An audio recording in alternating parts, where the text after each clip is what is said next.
for you, Bob?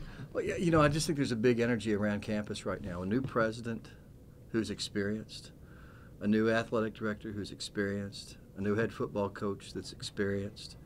There's just this huge positive energy around campus right now, and we feel it, and we feel part of it. We feel part of that. We have some new players in, but we have a very experienced group with them too. So, yeah, we're all excited. I think the whole campus is buzzing right now.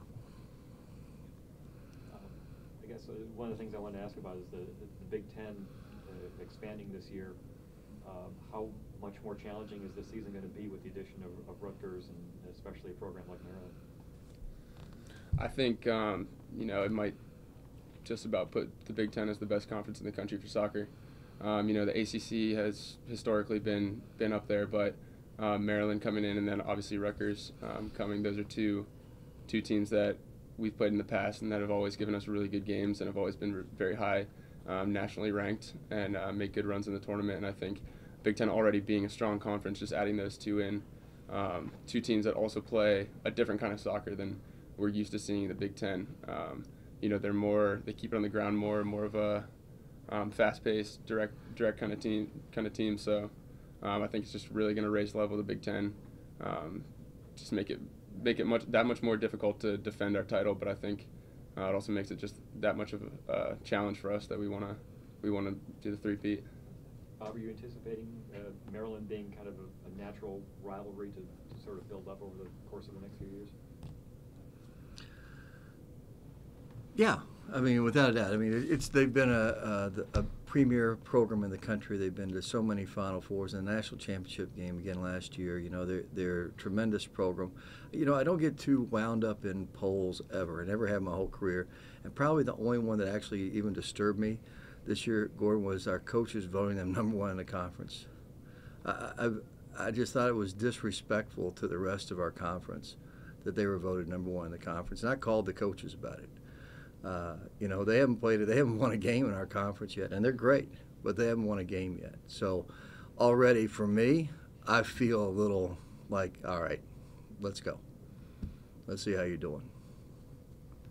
Coach, just your overall thoughts on the preseason. Anything stand out to you in particular?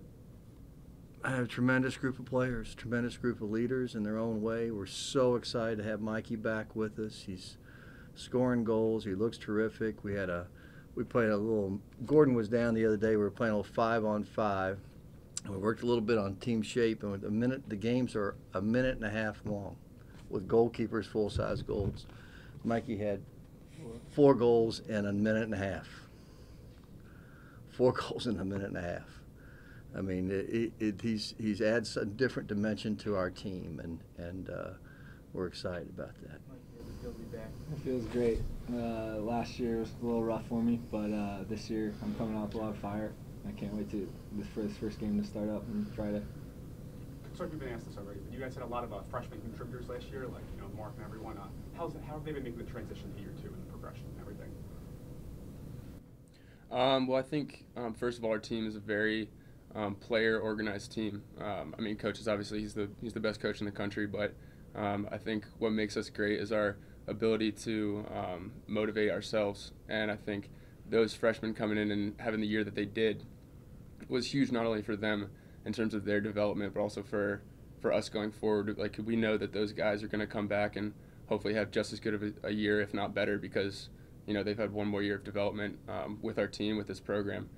So I think those guys are going to be absolutely huge for us this year in terms of impact.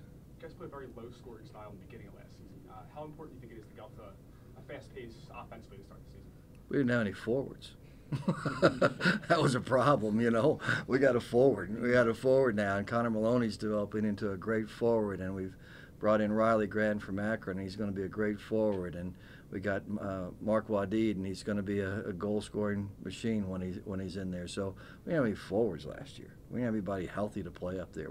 Eli was up there last year, and he was one of our leading scorers. Yeah, that's a reason. If you don't have any forwards, it's tough to score goals. We got a lot of them now. They're good. How much of an impact does it have to have several guys new to your team who are transferring from other major programs like Virginia and Akron?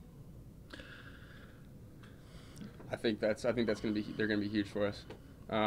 First of all, they've definitely just come in and seamlessly kind of transitioned during our team, which is good because I knew a couple of them previously before they transferred here, but they're very high level players, and if they can come in and work with us, the existing players that we have, it just gives us that much more depth, first of all, and just that much more of a dynamic in terms of what we can do, where we can put guys on the field.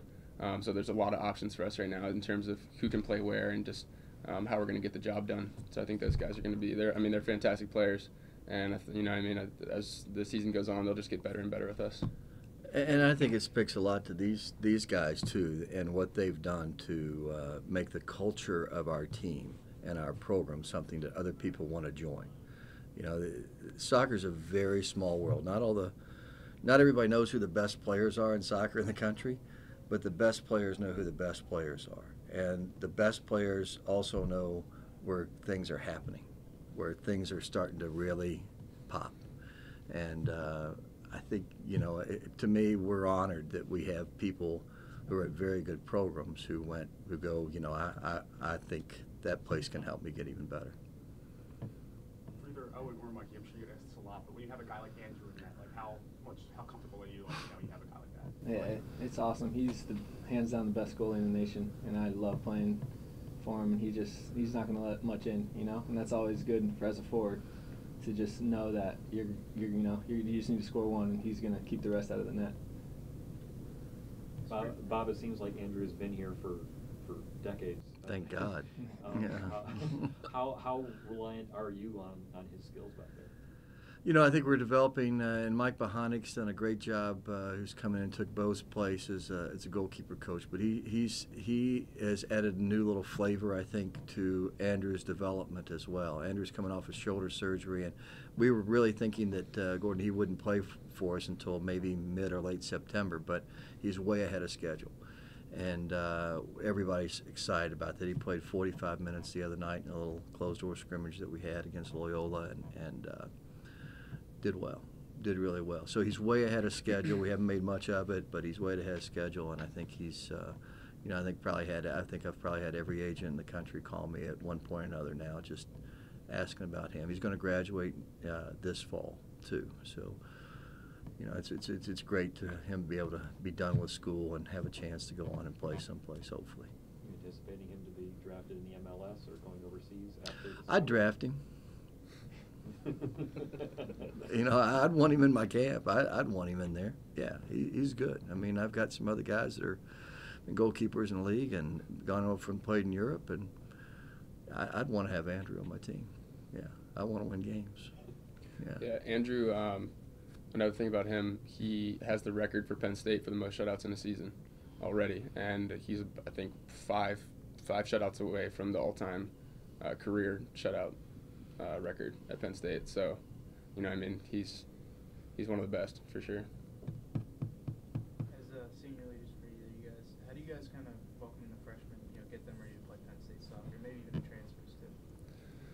I think when they came in, the biggest thing, especially for the freshmen, was just to try to make them feel comfortable, because I remember what it was like coming in as a freshman. Sometimes some of them are scared to death.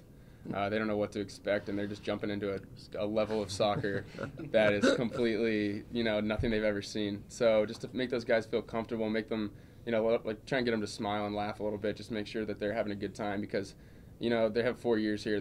The soccer's going to come. They're gonna get to that level, whether it's this year or next year or whenever. But the faster that you can make them feel comfortable in your team environment, I think that the faster they'll adjust to the whole situation.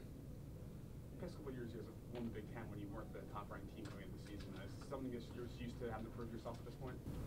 Yeah, it's nice going in there with a chip on your shoulder, for sure. I think, we'll win it again this year, and I don't know, we'll prove all these guys wrong again. Coach, any freshmen stood out to you in particular, so far in this preseason, stuff like that?